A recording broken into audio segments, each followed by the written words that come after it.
आपण आज बघतोय डब्ल्यू पॅटर्न. डब्ल्यू पॅटर्न मध्ये तुम्ही जो डब्ल्यू लेटर आहे सेम त्यासारखं तुम्हाला डब्ल्यू पॅटर्न हा दिसतो. डब्ल्यू पॅटर्न मध्ये 2 टाइम्स सपोर्ट असतो. जेव्हा कॅन्डल स्टिक्स मध्ये तुम्ही 2 टाइम्स सपोर्ट घेता, जर तुम्हाला ते समजत नसेल 2 times supports and other things, तर तुम्ही एक करू शकता.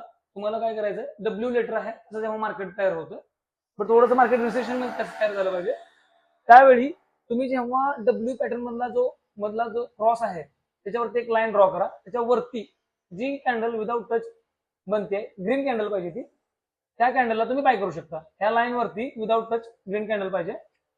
ओके, इथून बाय केल्यानंतर हा तुमचा बाय जरी सिग्नल असेल तर तुमचा जो सर्वात महत्वाचा काय टार्गेट ते महत्वाचं आहे. तर जिथं प्रिव्हियस हाय आहे तिथून मार्केट पडतंय, तो जो हाय आहे तो तुमचा सध्याचा टार्गेट असेल, राईट? हो. सो डब्ल्यू तयार झाल्यानंतर जो मधला जो कर्सन आहे तिथे तुम्हाला एक लाईन टाकायची, त्याच्यावरती तुम्ही बाय करताय. प्रिव्हियस हाय तुमचा फर्स्ट टार्गेट. ओके, आणि higher the time higher the accuracy. Okay, black line